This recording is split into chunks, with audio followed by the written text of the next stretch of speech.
The momentum classes में आपका स्वागत है। मैं हूं शहबाज नदीम और हम लोग स्टार्ट करने वाले हैं क्लास 9th के बिहार बोर्ड का फिजिक्स का चैप्टर। तो फिजिक्स का जो पहला चैप्टर है बिहार बोर्ड में वो गति है। तो गति के बारे में हम लोग यहाँ पे बात करेंगे, गति क्या होता है। तो उससे पहले हम इस गति का क्या इंपॉर्टेंस है, इंपॉर्टेंस के बारे में हम लोग बात करेंगे। तो गति एक चैप्टर यहाँ पे क्लास 9th में इंट्रोड्यूस किया गया है और ये 9th में जो इंट्रोड्यूस किया गया है इसका क्लास 11th में बहुत ज़्यादा इंपॉर्टेंस है और 11th में भी हम लोग इसको फिर से दोबारा पढ़ेंगे, लेकिन थोड़ा सा एडवांस होगा। ठीक है, थोड़ा सा एडवांस होगा, मतलब अच्छा खासा आप पे वहाँ पे क्वेश्चन सॉल्व करने के लिए मिलेगा। यहाँ पे थोड़ा सा थ्योरेटिकल रहेगा, तो फिर भी यहाँ पे कुछ क्वेश्चन यहाँ पे भी हम लोग सॉल्व करेंगे। तो गति स्टार्ट करते हैं। गति क्या होता है, गति के बारे में हम जानेंगे। लेकिन हाँ, यहाँ पे आप एक बार अगर गति पढ़ लिया तो आपको कोई और दूसरी वीडियो देखने की जरूरत नहीं होगी। हम बेसिक से धीरे धीरे आगे बढ़ेंगे और सारी बात यहाँ पे हम समझेंगे। ठीक है, तो स्टार्ट करते हैं पहला, है ना। तो स्टार्ट करते हैं और देखते हैं क्या है गति के बारे में पहला पीडीएफ। स्टार्ट करने से पहले एक छोटी सी बात आपको बताना चाहते हैं कि आप इस वीडियो का जो भी पीडीएफ फॉर्म चाहिए आपको, तो आप हमें टेलीग्राम पे कांटेक्ट कर सकते हैं। उसका जो लिंक है आपको डिस्क्रिप्शन में मिल जाएगा। जितना भी ये पीडीएफ दिख रहा है, ये पीडीएफ फॉर्म में आपको प्रोवाइड कर दिया जाएगा। आप वहां से जाकर डाउनलोड कर सकते हैं और टेलीग्राम को ज्वाइन किया। अगर सब्सक्राइब नहीं किया है तो अभी सब्सक्राइब कर लें, ठीक है, क्योंकि रेगुलर आपको वीडियो मिलने वाला है। इनफैक्ट आपको जो वीडियो मिलने वाला है फिजिक्स का हो, केमिस्ट्री का हो, एसएसटी का हो, सारी वीडियो आपके इसी चैनल पे मिल जाएगा। ठीक है, तो हम लोग आज स्टार्ट करते हैं क्लास 9th का फिजिक्स। इनफैक्ट बच्चे 9th के जो होंगे वो भी डाउनलोड कर सकते हैं डिस्क्रिप्शन से जाकर आप लिंक से।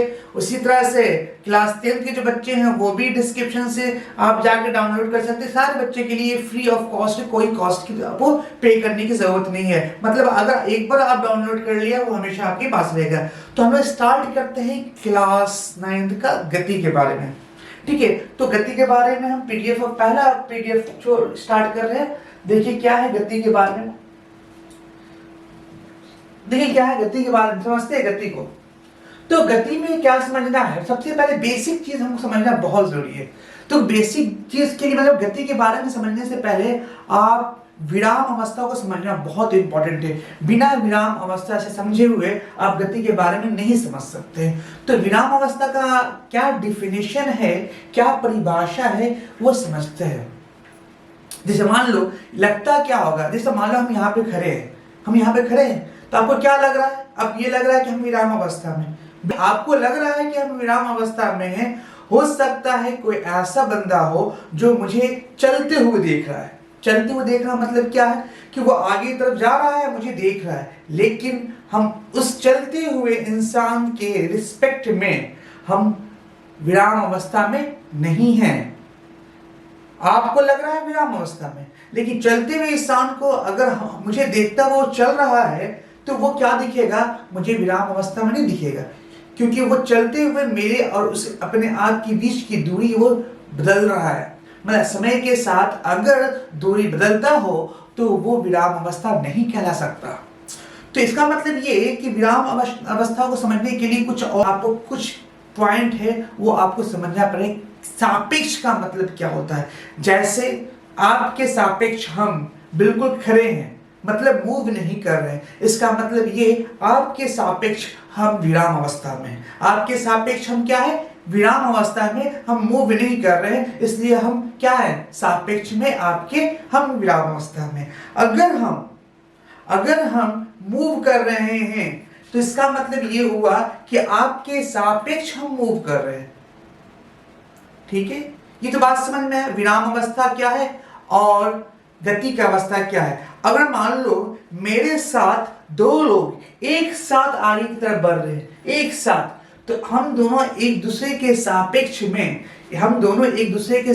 में हम लोग विराम अवस्था में, क्योंकि जब दोनों लोग एक साथ आगे की तरफ बढ़ रहे हैं दोनों लोग एक साथ आगे की तरफ बढ़ रहे हैं और समय के साथ दोनों के बीच की दूरी नहीं बदल रही है, तो इसका मतलब ये हुआ कि हम दोनों लोग एक दूसरे के विराम अवस्था में हैं। हम लोग अपनी गति में परिवर्तन, अपनी अवस्था में परिवर्तन तो कर रहे हैं, लेकिन एक दूसरे के सापेक्ष नहीं बदल रहे।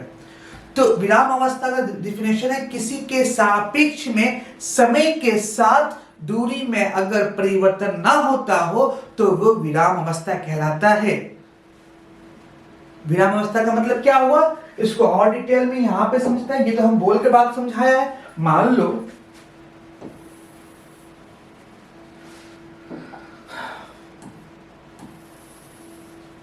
ठीक है, मान लो ये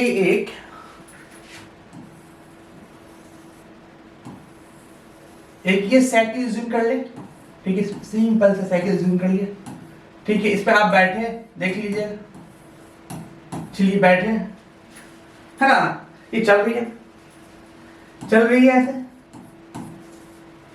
ठीक है, चल रही है। बेचारा यहाँ बच्चा के बैठे इंसान इसको चुपचाप बैठ के देख रहा है, मुस्कुराते हुए देख रहा है। ये क्या कर रहा है, इसको मुस्कुराते हुए देख रहा है। देखने से क्या लगेगा, ये आगे मूव कर रहा है। कुछ समय के बाद इसको क्या लगेगा, ये तो यहां पहुंच गया, अब ये मत समझना कि अगर टायर साइकिल का छोटा बड़ा हो जाए तो रास्ते में ही बदल लिया है, ऐसा मत समझना कि रास्ते में ये टायर को बदल के चेंज कर लिया है ना, ऐसा कुछ नहीं हुआ है, ठीक है। छोटा बड़ा जो टायर दिख रहा है आपको साइकिल का, तो रास्ते में बदला नहीं है। खैर आगे बढ़ते हैं और सोचते हैं इसको, बेचारा ये हाथ पकड़े वैसे चल रहा है। देखो समय के साथ ये परिवर्तन ला रहा है, किसके सापेक्ष, इसके सापेक्ष समय के साथ परिवर्तन ला रहा है। तो इसके सापेक्ष ये क्या है, ये साइकिल गति में, किसके सापेक्ष, इसके सापेक्ष ये गति में। अगर एक और आता, बेचारा एक और दोस्त एक साथ चल रहा है, देखो ये है ऐसे, ये है ऐसे जी। अब यहाँ पे ये बैठा हुआ है और हाथ में ऐसे ना, ये हाथ में, अब दोनों क्या चल रहा है, दोनों आगे की तरफ बढ़ रहे थे, ठीक है, दोनों एक साथ आगे बढ़ रहा है। कुछ समय के बाद देखा कि दोनों फिर वहीं पे है,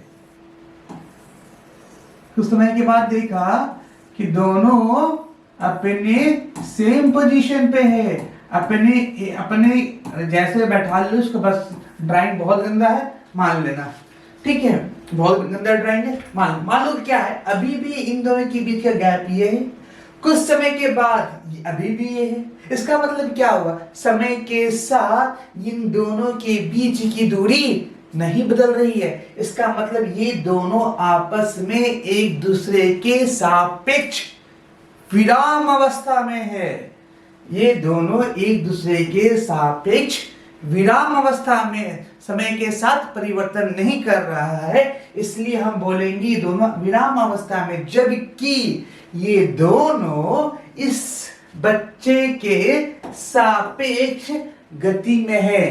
तो ऐसा कहना बिल्कुल गलत हो गया कि जो चल रहा है वो गति में है, जो खड़ा है वो विराम अवस्था में, ये कहना बिल्कुल गलत है। आपको ये समझना होगा किसके सापेक्ष वो गति में है और किसके सापेक्ष वो विराम अवस्था में।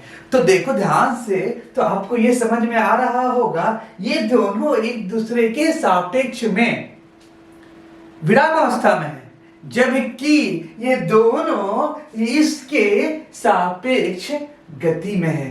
तो अब समझ में आ रहा है गति का मतलब और विराम अवस्था का मतलब।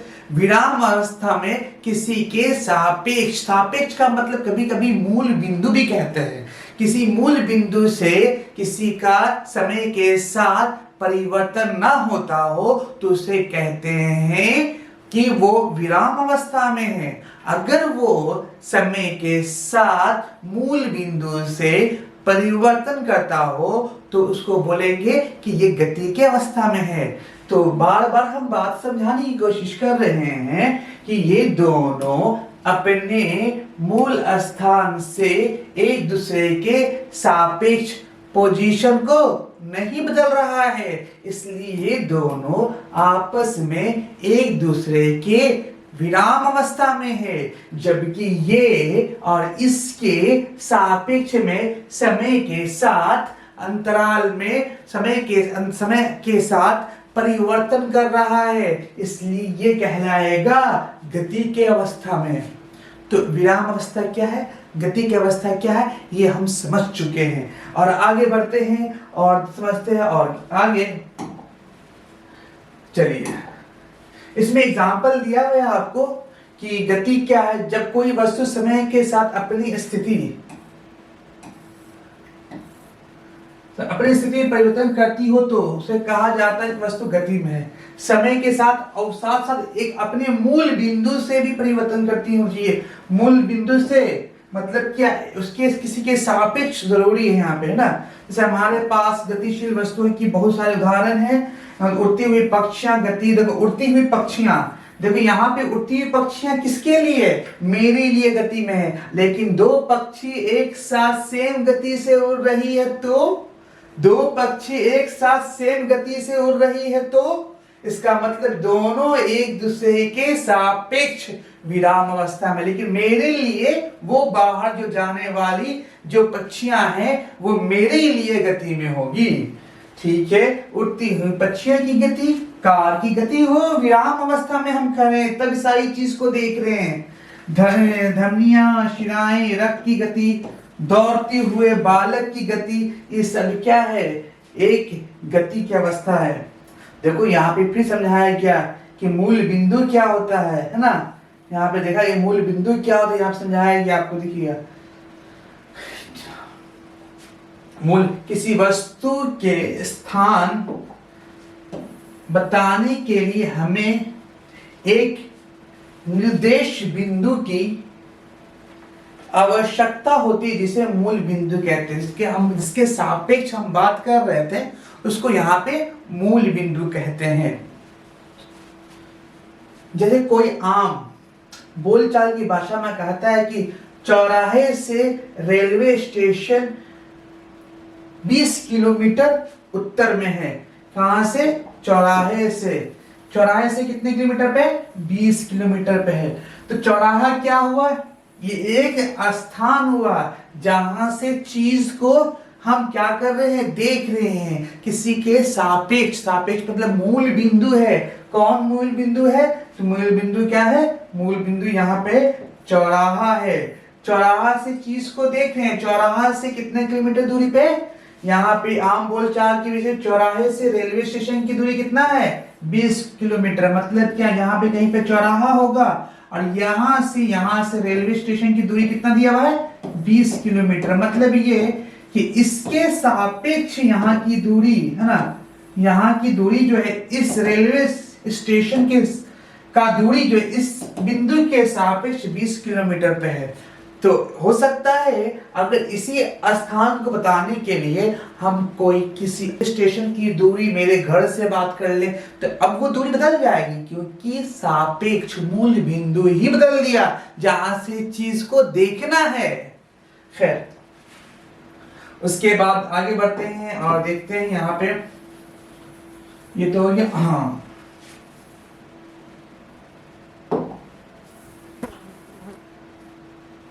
अब देखो यहाँ पे दूरी बहुत इंपॉर्टेंट पॉइंट है। यहाँ पे दूरी के बारे में समझना होगा। दूरी क्या है, किसी वस्तु द्वारा किस समय अंतराल में तय की गई मार्ग की लंबाई उस वस्तु की दूरी की गई थी। मतलब दूरी क्या होता है, मतलब सिंपल भाषा में जितना आप चल रहे हैं ना वो क्या कहलाता है, दूरी। बहुत इंपॉर्टेंट बात यह है, चलना किस दिशा में है ये तय नहीं है, बस जितना चल लिया वो सब दूरी है। ठीक है, चलना किस दिशा में है इसके बारे में कोई बात यहाँ पे नहीं हो रही है। ठीक है, तो सिंपल सी भाषा में बोला गया है, किसी वस्तु द्वारा किसी समय अंतराल में तय की गई मार्ग की लंबाई उस वस्तु द्वारा चली गई दूरी कहते हैं। जितना मार्ग की लंबाई होगी वही उस वस्तु की क्या हो जाएगी, दूरी हो गई, क्योंकि वो उतना ही दूरी वो चला है। बात समझ में आया? उसके बाद आगे बात करते हैं, विस्थापन की बात कर लेते हैं। विस्थापन को क्या है, विस्थापन के बारे में हम समझेंगे विस्थापन क्या होता है। तो विस्थापन से पहले दूरी तो हम समझ चुके हैं, तो थोड़ा सा विस्थापन को हम आगे बढ़ते हैं और बात समझने की कोशिश करते हैं। फॉर एग्जाम्पल, ये आपका हाउस है, ये आपका हाउस है, इज्यूम कर ले, ये इज्यूम किया है मैंने, ये आपका हाउस है, ठीक है। यहाँ पे स्वीट सा होम है, स्वीट होम है ना, स्वीट होम है, प्यारा सा घर है, ठीक है। अब क्या है, यहाँ पे एक कोचिंग है, हाँ जी कोचिंग है। अब कोचिंग का नाम क्या है पता है? कोचिंग का नाम है द मोमेंटम क्लासेस, ये कोचिंग का नाम है, ठीक है। ये आपका घर है, ये कोचिंग है। आपको जाना है अपने इस मार्ग से, ये मार्ग सबसे, या आप ऐसे जा सकते हैं, आपके पास दो रास्ता है। आप चलकर ऐसे जाइए,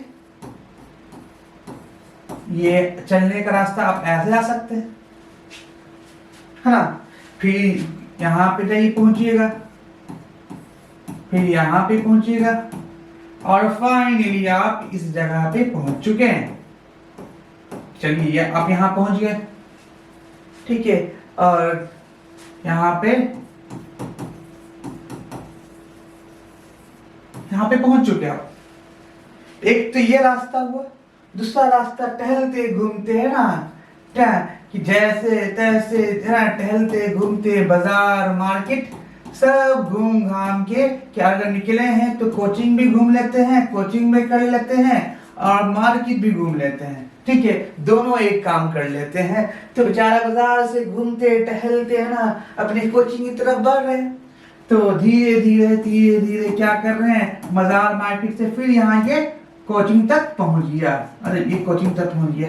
देखो अभी दोनों सिचुएशन में क्या होगा, दोनों तो कोचिंग तक पहुंचा है, लेकिन दोनों में डिफरेंस क्या है? दोनों में ये डिफरेंस है, बेचारा ये कम से कम समय में ये वहां पहुंच जाएगा, सबसे कम समय लगेगा इसको यहां से यहां तक आने में, जबकि इसको यहां से यहां तक आने में समय ज्यादा लगेगा। तो एक चीज यहां पे ऑब्जर्व कर रहे हैं, अगर मुझे दिशा मालूम हो किस दिशा में जाना है और किस दिशा में जाने पे समय कम लगेगा, वो कहलाएगा विस्थापन। कम समय में तय की गई दूरी को विस्थापन कहते हैं।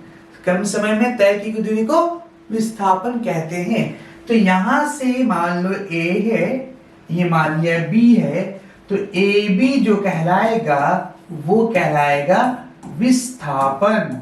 क्या कहलाएगा? विस्थापन। AB विस्थापन कहलाएगा। जबकि ये मान लिया C, ये मान लिया C, थोड़ा सा कलर इसको चेंज कर लेते हैं, ये मान लेते C, ये मान लेते C और ये मान लेते हैं D। तो C और D जो कहलाएगा, अब ये दूरी कहलाएगा। क्या कहलाएगा? दूरी। तो आप विस्थापन या दूरी में अंतर समझ में आ गया होगा। क्या होता है विस्थापन, क्या होता है दूरी। मेरी बात समझ में? चलिए और आगे बढ़ते हैं। अब एक चीज और ऑब्जर्व कर रहे हैं इसमें, क्या विस्थापन चलते वक्त एक दिशा दिख रहा है। विस्थापन जब चल रहा होगा ना, तो कम से कम दूरी है अगर तय कर रहा होगा तो एक दिशा में चल रहा होगा, जबकि दूरी चलते वक्त कोई दिशा की जरूरत नहीं है। अपना टहलते घूमते, मार्केट घूमते हुए, पूरा बाजार घूमते हुए सारा ना, फिर उसके बाद इत्मीनान से कोचिंग तक पहुंच रहे हैं, तब वहां पे कोई दिशा का मतलब नहीं है। जबकि यहां पे जब विस्थापन आएगा तो ये कम से कम दूरी तय करेगा। मतलब जब सोचो अपने घर से तुम कोचिंग की तरफ जा रहे हो, तो तुम जब सोचो कौन सा रास्ता से जाएंगे और जाकर हम उसमें कम समय में कोचिंग पहुंच जाएंगे तो वो जो कम समय में जिस रास्ते से आप गए हैं वो रास्ता आपके लिए एक दिशा को बताएगा। जिस रास्ते से आप गए वो क्या कहता है, एक दिशा को बताएगा। ये दिशा है, अगर ये दिशा आपको पता है तो आप बता सकते हैं कि दिशा जिस दिशा में जा रहा है और कम समय में दूरी तय कर रहा है तो हम उसको विस्थापन कहते हैं। और विस्थापन के साथ साथ एक चीज और आप देख रहे हैं कि विस्थापन में दूरी के साथ साथ एक दिशा होना जरूरी है। दूरी के साथ दिशा होना जरूरी है, बिना दिशा का हम विस्थापन नहीं बोल सकते हैं। इसलिए हम कह सकते हैं कि जब भी विस्थापन आएगा तो दो चीज आएगी, साथ साथ एक उसका कितनी दूरी तय किया जिसको बोलते हैं परिमाण। क्या बोलते हैं इसको, परिमाण बोलते हैं। ठीक है, क्या बोलते हैं, परिमाण। दूसरा जो होता है इस दिशा में चलना है। तो मतलब ये अगर परिमाण और दिशा दोनों हो जाए, जो कहलाएगा परिमाण और दिशा दोनों हो जाए, उसे बोलते हैं सदिश राशि। क्या बोलते हैं, सदिश राशि। तो अब बात करते हैं, अगर हम बात करेंगे विस्थापन का तो विस्थापन में सदिश राशि आएगी, जबकि दूरी में सदिश राशि नहीं हो सकता। मेरी बात समझ में, सदिश सदिश राशि, दूरी सदिश राशि नहीं हो सकता। दूरी क्या होगा, दूरी एक अदिश राशि है, अदिश राशि है। और भी बात करते हैं विस्थापन के बारे में, तो जरा इस पे सोचो। हम थोड़ा सा और इसको क्लियर बनाने की कोशिश करते हैं, तो थोड़ा सा और इस पे ऑब्जर्वेशन करवाते हैं, आपको सोचवाते हैं चीज कैसे सोचा जाएगा इसमें। बदल जाओ बदल जाओ बदल जाओ बदल जाओ। हाँ, थोड़ा सा इसमें सोचवाते हैं हम, थोड़ा सा इसमें। मान लो एक पॉइंट यहां है,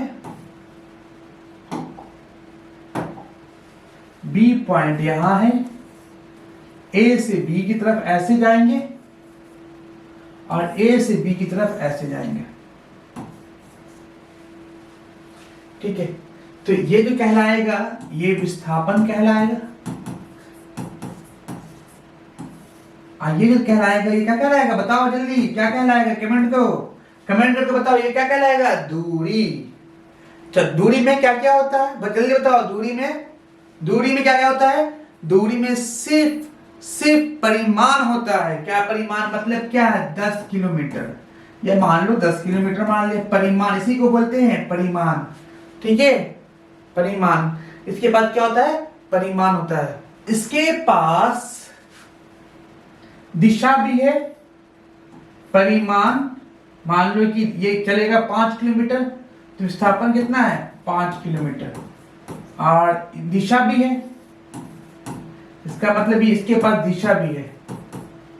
परिमाण दिशा अगर दोनों आ जाए तो सदिश बोलते हैं। क्या बोलते हैं इसको, सदिश। सदिश का मतलब क्या हो जाएगा, सदिश का मतलब क्या हो जाएगा, परिमाण और दिशा दोनों होना चाहिए। परिमाण प्लस दिशा, क्या, दिशा। अगर दोनों आ गया है ना, उसको क्या बोलेंगे, सदिश बोलेंगे। अब कैसे परिमाण, परिमाण 5 किलोमीटर को परिमाण बोलेंगे और बी की तरफ जा रहा है इसलिए इसको दिशा बोलेंगे। इसलिए क्या कहेंगे, परिमाण। एक पॉइंट सदिश के बारे में समझा। ठीक है, तो वो सदिश कौन है, विस्थापन है। तो विस्थापन के बारे में हम समझा, क्या वो लिख रहे हैं। विस्थापन के बारे में पहला पॉइंट ये समझा कि ये एक सदिश राशि है, सदिश राशि है। दूसरा पॉइंट क्या समझा कि अगर सदिश राशि है उसके पास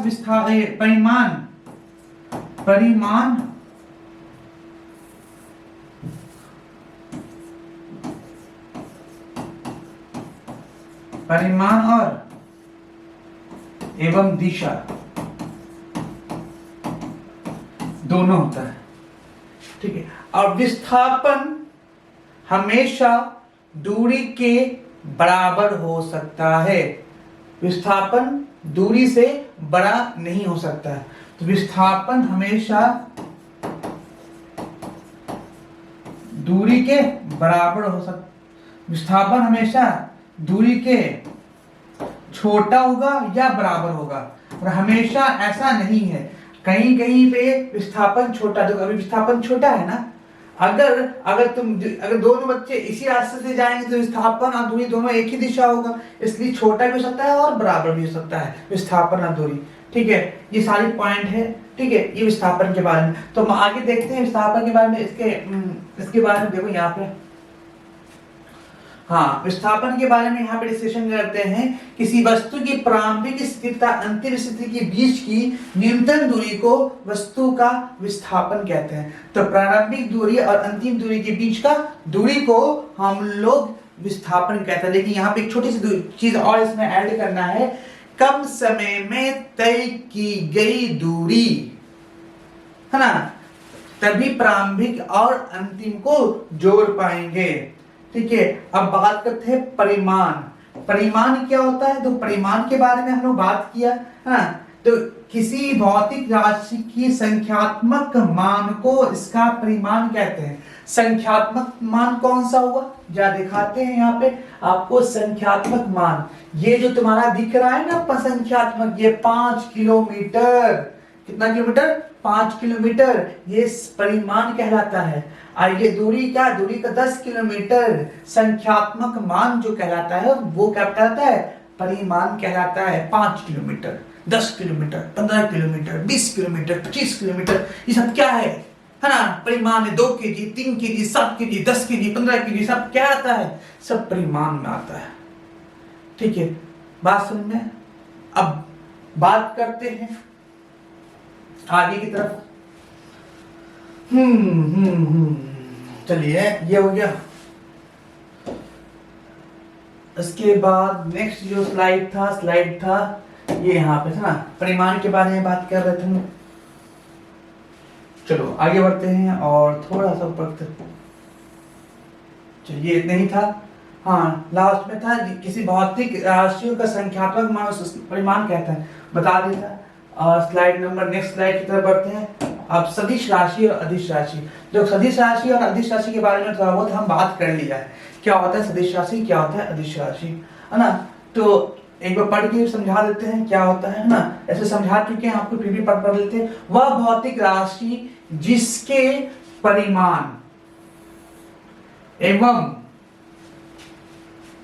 दोनों होते हैं उसे सदिश राशि कहते हैं। जैसे भार, ये भार कैसे है सर सदिश राशि? देखो भार, जैसे मेरा ये पेन दिख रहा होगा, है ना, तो ये इसका जो भार है वो नीचे की तरफ लग रहा होगा, mg का फोर्स। कौन सा फोर्स? mg क्या होता है? mg का मतलब वजन करता है ना किसी भी पदार्थ पे, तो वो भार कहलाता है। क्या कहलाता है? भार कहलाता है। तो भार भी एक क्या है? विद्युत आवेश, वेग, बल, संवेग, विस्थापन, है ना, ये सब क्या है? ये सब सदिश राशि। अगर सदिश राशि है तो ये इसके पास दो चीज होगा, परिमाण होगा और साथ ही साथ क्या होगा? परिमाण के साथ क्या? जल्दी बोलो, क्या क्या क्या क्या होगा? परिमाण के साथ दिशा दोनों होगा, तभी ये सदिश राशि कहलाएगा, वरना ये सदिश राशि नहीं कहलाएगा। सदिश राशि वही होता है जिसके पास परिमाण और दिशा दोनों होती है, इसलिए इसको क्या कहेंगे? एक सदिश राशि कहेंगे। उसके बाद बात करते हैं अदिश राशि के बारे में। देखो, अदिश राशि वैसी भौतिक राशि जिसके केवल परिमाण होते हैं, वो दिशा नहीं होती, उसे अदिश राशि कहते हैं। मतलब वैसे भौतिक राशि जिसके पास सिर्फ परिमाण होता है। जैसे मान लो कि यहाँ पे भार कैसे देते हैं, यहाँ पे मास होना चाहिए। यहाँ पे मास का मतलब ये, यहाँ पे भार नहीं होगा, यहाँ पे मास होगा। मास का मतलब ये द्रव्यमान, क्या होगा? यहाँ पे द्रव्यमान होगा। ये यहाँ पे गलत है, यहाँ पे भार नहीं होना चाहिए।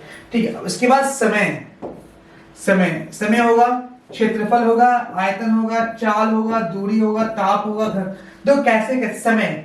तो कभी समय के पास हम बोले समय पश्चिम की तरफ जा रहा है, समय पूर्व की तरफ जा रहा है, समय नीचे जा रहा है, समय ऊपर जा रहा है, ऐसा नहीं बोलते। दिशा नहीं बताते समय के बारे में। कभी सुना है रे समय पश्चिम की तरफ हो गया? नहीं बोलते हैं। ये पश्चिम की तरफ, दक्षिण की तरफ, उत्तर की तरफ समय के बारे में बात नहीं करते हैं। इसलिए कभी भी समय ये अदिश राशि होगा, दिशा नहीं है। क्षेत्रफल, हाँ, 25 किलोमीटर स्क्वायर सर्किल का क्षेत्रफल पश्चिम की तरफ। नहीं बोलते हैं, अरे बोलते हैं, नहीं बोलते हैं। तो कहां से होगा क्षेत्रफल, क्योंकि दिशा भी होना जरूरी है। तो ये भी इसलिए ये अदिश राशि है, आयतन।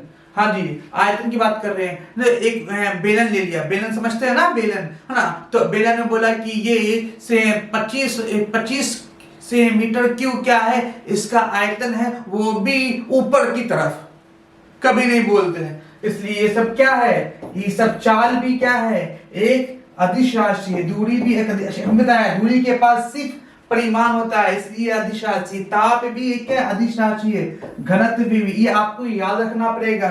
समय के साथ क्वेश्चन में आता है, आपसे पूछा है कौन सा सदिश राशि, कौन सा अदिश राशि है। चलिए ये हो गया सदिश राशि और अदिश राशि के बारे में।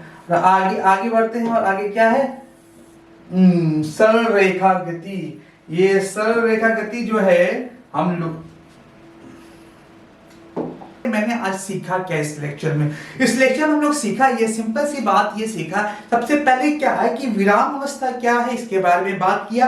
तो विराम अवस्था कभी भी हम देखकर नहीं बता सकते कि विराम अवस्था है, किसके सापेक्ष वो परिवर्तन हो रहा है कि नहीं है। किसी सापेक्ष परिवर्तन हो रहा है तो बोलेंगे कि हाँ हो रहा है, तो इसका मतलब वो गति में है। अगर किसी के सापेक्ष परिवर्तन नहीं हो रहा है, इसलिए वो विराम अवस्था में है। तो विराम अवस्था बात कर लिया, गति का अवस्था बात कर लिया। उसके बाद हम दूरी के बारे में बात किया, दूरी के बाद सिर्फ परिमाण होता है। उसके बाद हमने विस्थापन के बारे में बात किया, तो विस्थापन के पास परिमाण और दिशा दोनों होता है। उसके बाद मैंने सदिश राशि के बारे में बात किया। सदिश राशि वो राशि कहलाता है जिसके पास परिमाण और दिशा दोनों होता है, जिसके जैसे बारे में बात कर रहे थे हम लोग, वेलोसिटी के बारे में, एक्सेलरेशन के बारे में, जो यहाँ पे दिया हम लोग है ना, विद्युत आवेश के बारे में, वेग, बल, संवेग, विस्थापन, ये सब क्या है, ये सब क्या है, एक सदिश राशि है।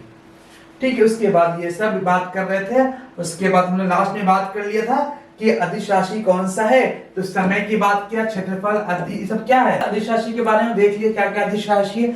तो आज के लिए हम लोग इतना ही रखते हैं। नेक्स्ट क्लास में हम लोग इसके बाद का नेक्स्ट वीडियो रहेगा, वो रहेगा चाल सरल रेखी गति। ये नेक्स्ट जो होगा वीडियो, वो सरल रेखी गति के बाद का आगे का वीडियो हम लोग बनाएंगे। तो ये पार्ट 1 था, एक बेसिक चीज था। आप लोग बेसिक चीज आपको समझ में आ गया उम्मीद करते हैं। तो अगर आप चैनल सब्सक्राइब नहीं किया है तो जल्दी सब्सक्राइब कर लें, ठीक है, क्योंकि रेगुलर आपको वीडियो हर एक चैप्टर पे मिलता रहेगा। आपको यहाँ पे एसएसटी का चैप्टर मिल जाएगा, मैथ्स मिल जाएगा, फिजिक्स मिल जाएगा, केमिस्ट्री मिल जाएगा, बायो मिल जाएगा, मतलब ओवरऑल पूरा का पूरा कवर किया जाएगा class 8, 9, 10th, 11th and 12th। ठीक है, आज के लिए इतने ही रखते हैं।